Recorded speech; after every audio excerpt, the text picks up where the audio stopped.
How would you coach individuals emerging into the workforce? How to think about stepping out of school and into the professional world anymore? I'm not even sure college is the answer for everybody, but there are still fundamental building blocks and steps that I hate to say kids should take. What's your thought on that?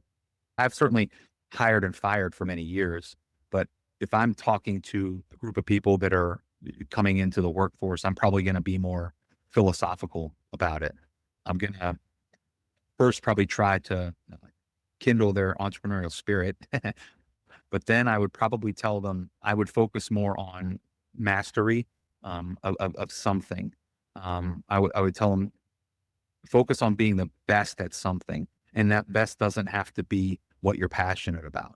Where do you have maybe a natural skill set, or where has your path led you to this point and your opportunities lie? But if you can focus on being the best at something and creating as much value as you can in the marketplace, which is ultimately what we're all doing in trading for money, I think during that time, you're either going to find a niche that you become passionate about, or you'll earn enough money to go take some damn risks.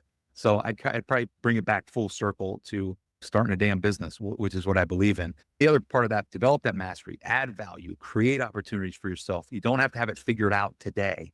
It's not how life works.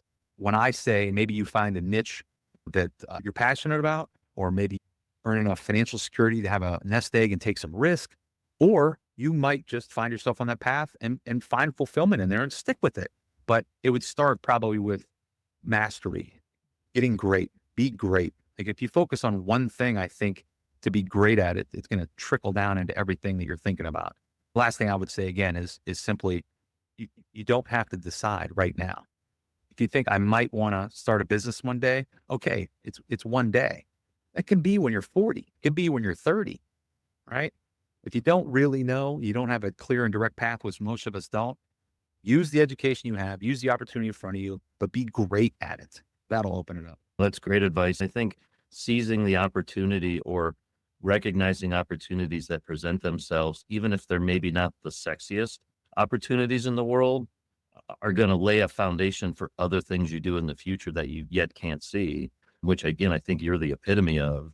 Look at what you learned with the startup of Vista and just being forced into operating this mainframe business and learning how to deal with loans and banks, et cetera. Well, it requires some patience, and that's even harder for kids and young people nowadays. They're forced to think everything has to happen Yes. overnight and instantly, and they're pressured by it and they're envious of it. And that's just so far from reality. I don't know how to combat that necessarily. And that's why when you said you can't be an entrepreneur without the sleepless nights, I agree with you. But if my children and their classmates, any of them, if I can at least cut down on that learning curve and accelerate that path, you're still going to have to pay your dues. I would do the same thing.